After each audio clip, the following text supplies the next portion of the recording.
ദൈവനാമത്തിന് മഹത്വമുണ്ടാകട്ടെ. Streams of ലൈഫിൻ്റെ ഈ പ്രഭാത ചിന്തയിലെ ഇന്നത്തെ നമ്മുടെ ധ്യാനത്തിനായി ലഭിച്ചിരിക്കുന്ന വേദഭാഗം അപ്പോസ്തലനായ വിശുദ്ധ പൗലോസ് ഫിലിപ്പിയർക്ക് എഴുതിയ ലേഖനം 4-ാം അധ്യായം 6-ാം വാക്യം. ഒന്നിനെക്കുറിച്ചും വിചാരപ്പെടരുത്, എല്ലാറ്റിലും പ്രാർത്ഥനയാലും അപേക്ഷയാലും നിങ്ങളുടെ ആവശ്യങ്ങൾ സ്തോത്രത്തോടുകൂടെ ദൈവത്തോട് അറിയിക്കത്രേ വേണ്ടത്. ഉത്തമനായ ഒരു യുവാവ് കണ്ണിന് രോഗം ബാധിച്ച് ആശുപത്രിയിൽ പ്രവേശിക്കപ്പെട്ടു. രോഗം മൂർധന്യാവസ്ഥയെ പ്രാപിച്ചതിനാൽ ഓപ്പറേഷൻ അനിവാര്യമായി തീർന്നു. ഓപ്പറേഷൻ്റെ തലേരാത്രിയിൽ അവനെ ശുശ്രൂഷിപ്പാൻ ഒരു ഹൈന്ദവ യുവസ്നേഹിതനാണ് മുന്നോട്ട് വന്നത്. സന്ധ്യയായപ്പോൾ രോഗി വളരെയധികം മനപ്രയാസപ്പെടുന്നത് കണ്ട് സ്നേഹിതൻ കാരണമാരാഞ്ഞു. ദിവസവും ബൈബിൾ വായിച്ച് പ്രാർത്ഥിക്കുന്ന പതിവുണ്ട്. കണ്ണുകൾ മൂടിക്കെട്ടിയിരിക്കുന്നതിനാൽ ഇന്നത് സാധിക്കില്ലല്ലോ എന്നോർത്ത് മനപ്രയാസപ്പെട്ടതാണെന്ന് രോഗി പറഞ്ഞതിന്, ഞാൻ വായിച്ചു കേൾപ്പിക്കാം, നിനക്ക് തനിയെ പ്രാർത്ഥിക്കുകയും ചെയ്യാമല്ലോ എന്ന് പറഞ്ഞ് ആശ്വസിപ്പിച്ചു. രോഗിയുടെ ആഗ്രഹപ്രകാരം യോഹന്നാൻ എഴുതിയ സുവിശേഷം 14-ാം അധ്യായം ആ ഹൈന്ദവ യുവാവ് വായിച്ചു കേൾപ്പിച്ചു. വായനയ്ക്ക് ശേഷം യേശു ആരാണ് എന്ന ഹൈന്ദവ യുവാവിൻ്റെ ചോദ്യത്തിന് യേശു ദൈവപുത്രനാണെന്ന് ക്രിസ്തീയ സ്നേഹിതൻ മറുപടി പറഞ്ഞു. ഞാൻ വായിച്ചത് നീ കേട്ടില്ലേ? നിങ്ങൾ എൻ്റെ നാമത്തിൽ അപേക്ഷിക്കുന്നതൊക്കെയും ഞാൻ ചെയ്തു തരും. നിനക്ക് യേശുവിനോട് പ്രാർത്ഥിക്കരുതോ എന്ന് സ്നേഹിതൻ ചോദിച്ചു. തുടർന്ന് ഇരുവരും യേശുവിനെ പറ്റി സംസാരിച്ചതിന് ശേഷം ക്രിസ്ത്യാനി ഹൃദയംഗമായി പ്രാർത്ഥിച്ചു. ഇരുവരും സമാധാനത്തോടെ ആ രാത്രി ഉറങ്ങി.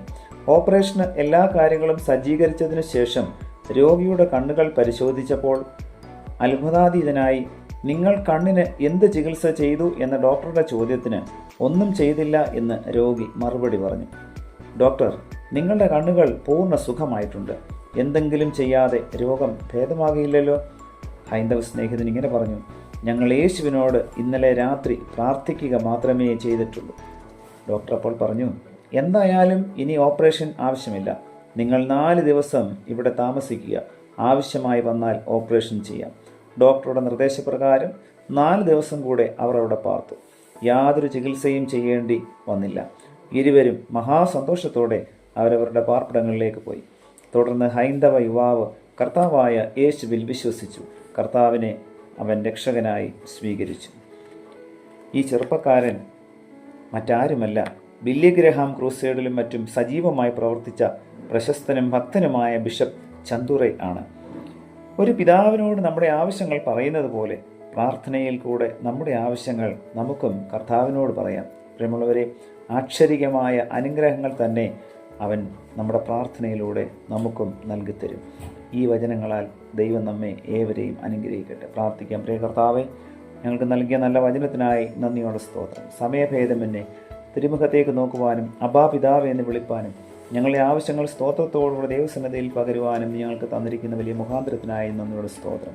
മടുത്തു പോകാതെ വിശ്വാസത്തോടെ എല്ലായ്പ്പോഴും പ്രാർത്ഥിക്കുവാൻ ആവശ്യമായ ശക്തിയും കൃപയും ഞങ്ങൾക്ക് അവിടുന്ന് നൽകി അനുഗ്രഹിക്കണമേ. പുത്രൻ്റെ നാമത്തിൽ പ്രാർത്ഥന കേൾക്കണം പിതാവേ. ആമേൻ.